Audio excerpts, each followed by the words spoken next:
So hello everybody and welcome to the channel. So in this video I want to talk about the Type 90 and give you my opinion on whether it's worth grinding. I ground out this tank back in 2020 because I wanted something like the Leopard 2A4 without having to grind Germany. Many players have the idea that the Type 90 is a Japanese Leopard 2A4 or even an STRV 121. I say not quite. Although similar in drawing from those concepts, the Type 90 is very much its own unique vehicle. For example, it has a laser warning receiver, it only has 3 crew members because it has a 4-second autoloader, and it also has a hydro-pneumatic suspension which allows it to change ride height and angle the gun on hilly terrain. It also has it's much lighter than the 2A4, about 5 tons lighter. It's smaller than the 2A4 and the 121. With 1500 horsepower, you would think these traits would translate into better mobility than both of those contemporaries, but honestly it doesn't feel more mobile from my perspective, despite having the same amount of horsepower. The Type 90 has had some serious ups and downs ever since it was introduced way back in 2018 with the Project X patch. It's been nerfed, then buffed, and then nerfed again. However, in its latest form, the Type 90 seems to be, it's playable. It can contribute to the team, mostly due to its remarkable 4-second reload. It's in serious need of a contemporary tech tree mate, though, kind of like the Type 90, which I'll talk about a little bit later. The controversy surrounding the Type 90 has been going on since before I even started playing this game seriously. Apparently, when it was introduced, the player base claimed the armor model was wrong.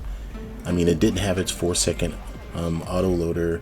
It had a very bad vertical targeting speed, and lots of other things too. Overall, I mean, these issues led to the Type 90 being pretty unremarkable.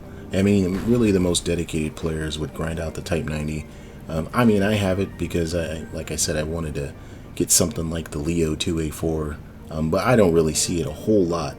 And if you couple that with the fact that the Japanese ground tech tree hasn't seen many new additions anyway, and it's mostly limited to the reality that the Japanese self-defense force has few modern vehicles to add. So you kind of don't see the Type 90 a lot, really at all. Now, I don't want to give you the wrong picture. The tank is fun to play.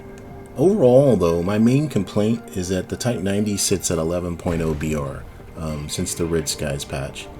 I mean, it has similar armor and firepower values to the 2A4 and 121, and those tanks are still sitting at 10.0. I mean, the 4-second auto loader and even its JM33 round, in my opinion, do not make the tank 11.0 worthy. At the most, I think it should be 10.3 or 10.7. I think my bottom line is going to be that the Type 90, it's not a bad tank. Like, it can be a really fun support tank. It just isn't worth getting before something else. If a true 11.0 tank is what you want. I mean, if you want an M1A2, one of the high-tier Chalies, and even the Leo 2A6, or anything else, the T80 BVM, I would say go for that before you attempt to grind out the Type 90. But I mean, if you've watched my videos, you guys know I like playing vehicles that not a lot of people want to play, kind of unpopular. So I'm gonna hold out for the Type 90. I mean, if at this point, that's really what I'm wishing for. I mean, the Type 90 can't keep masquerading as an 11.0 just because Gaijin thinks so. And I don't know anything, they haven't told me anything, but I believe the Type 90 has to be coming soon, and that could be reason enough to get to grind out the Type 90, just so you can be ready when the Type 10 comes out. So I'm going to let the footage here keep playing out, but thank you for watching. If you like what you saw, please give a like and a subscribe. It really helps the channel out, and I'll see you in a future video.